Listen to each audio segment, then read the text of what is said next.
Ողջույն սիրելի ընկերներ, այս հոլովակում ձեզ համար կներկայացնեմ 2026 թվականի հունիս ամսվա հորոսկոպը ձկներ նշանի համար։ Սիրելի ձկներ, կնայենք ամսվա կարևոր իրադարձությունները, մոլորակների դիրքավորումը, այսինքն նորալուսին, լիալուսին և կնշեմ նաև լարված օրերը։ Առաջին հերթին հորոսկոպը նայում ենք ասցենդենտի նշանով, այնուհետև արդեն արևի նշանով։ Այսպիսով, արևը մինչև հունիսի 21-ը կգտնվի երկվորյակ նշանում ձեր 4-րդ տանը։ Լավ ժամանակահատված է, որպեսզի զբաղվեք անշարժ գույքի հետ կապված հարցերով կամ ընտանիքի հետ կապված հարցերով։ Հունիսի 21-ից սկսած արևը կանցնի Խեցգետի նշան ձեր 5-րդ տուն։ Եվ լավ ժամանակահատված կլինի, որպեսզի զբաղվեք ձեր երեխաների հետ կապված հարցերով, եթե ունեք բիզնեսի հետ կապված հարցերով, ինչպես նաև եթե կան սիրավեպեր այդ թեմաներով։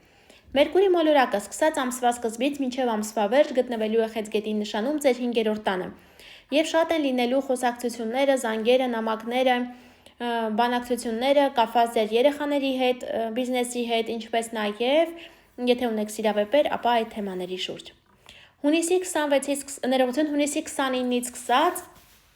Մերկուրի մոլորակը դառնալու է հետընթաց եւ մինչեւ հուլիսի 23-ը հետընթաց է լինելու։ Սրա հետ կապված առանձին նյութ արդեն ունեմ տեղադրած, ինչ է կարելի անել, ինչ չի կարելի անել այս ժամանակահատվածում եւ հորոսկոպի նշանների համար ինչ փոփոխություններ կբերի, որpիսի այժմ չկրկնվեմ, հղումը կթողնեմ նկարագրություններ բաժնում, անպայման նայեք։ Վեներա մոլորակը մինչև հունիսի 13-ը կգտնվի Խեցգետի նշանում ձեր 5-րդ տանը։ Լավ ժամանց կունենաք, հաճելի ինչ-որ վայրեր կգնաք, գուցե կինո, ռեստորան, հրավեր ստանաք, կամ ուղղակի հաճելի ժամանց ունենաք ձեր երեխաների հետ կամ նրանց մասին ինչ-որ հաճելի նորություններ իմանաք։ Ամսի 13-ից սկսած Վեներան կանցնի Առյուծ նշան ձեր 6-րդ տուն։ 6-րդ տունը աշխատանքն է, առողջությունն է եւ ընտանի կենդանիներն են։ Վերոնշյալ թեմաների շուրջ ինչ-որ հաճելի իրավիճակներ կարող են ստեղծվել ձեր կյանքում։ Եթե ծննդյան քարտեզով պայմանավորված կան բացասական դիրքավորումներ, հնարավոր է ինչ-որ կանացի օրգանների հետ կապված առողջական խնդիրներ լինեն։ Մարս մոլորակը մինչև հունիսի 29-ը գտնվելու է Ցուլ նշանում ձեր 3-րդ տանը։ Ցուլը ձեր 3-րդ տունն է, սիրելի ընկերներ, իսկ դա նշանակում է, որ պետք է շատ զգույշ լինեք ճանապարհներին։ Եթե մեքենայով տեղ եք գնում, ապա ստուգեք ամեն ինչ, որ մեքենան սարքին լինի եւ մի գերազանցեք ճանապարհներին արագությունը։ Ինչպես նաև Մարսը 3-րդ տանը հնարավոր է խնդիրներ առաջանան կապի, տրանսպորտի եւ տեխնիկայի հետ։ Յուպիտեր մոլորակը այստեղ ամսի 29-ից սկսած արդեն Մարսը անցնելու է երկվորյակ նշան ձեր 4-րդ տուն եւ հնարավոր է ինչ-որ լարվածություն գա ընտանիքի անդամների միջև։ Յուպիտեր մոլորակը ամսի 30-ից սկսած փոխելու է իր նշանը, անցնելու է Առյուծ նշան եւ առաջիկա 1 տարվա ընթացքում այնտեղ է գտնվելու, բերելով իր նվերները կապված 6-րդ տան հետ, այսինքն առողջություն, աշխատանք, ընտանի կենդանիներ։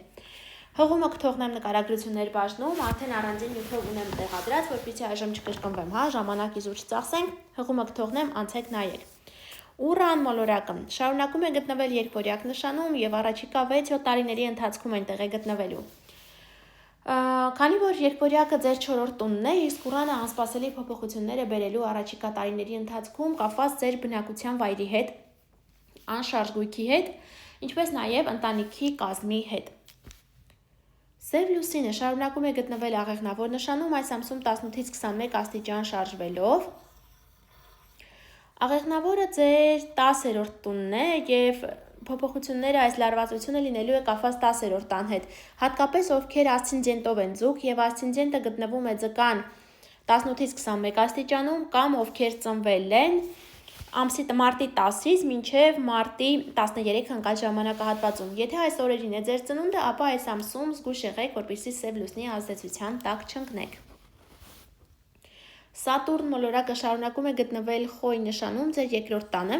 2-րդ տունը դա ֆինանսների տունն է, իսկ Սատուրնը այնտեղ երբ գալիս է, ավելի կարգավորում է ամեն ինչ եւ հնարավոր է նաեւ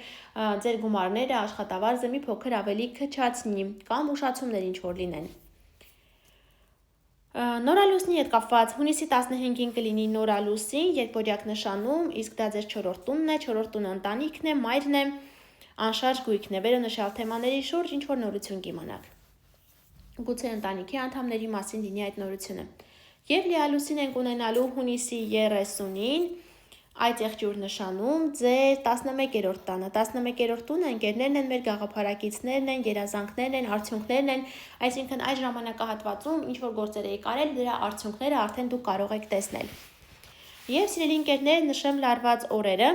Լարված է լինելու հունիսի 4-ը, հունիսի 9-ը, հունիսի 17-ը և հունիսի 25-ը։ Այս օրերին զերծ մնացեք ինչ որ կարևոր գործողություններ կատարելուց։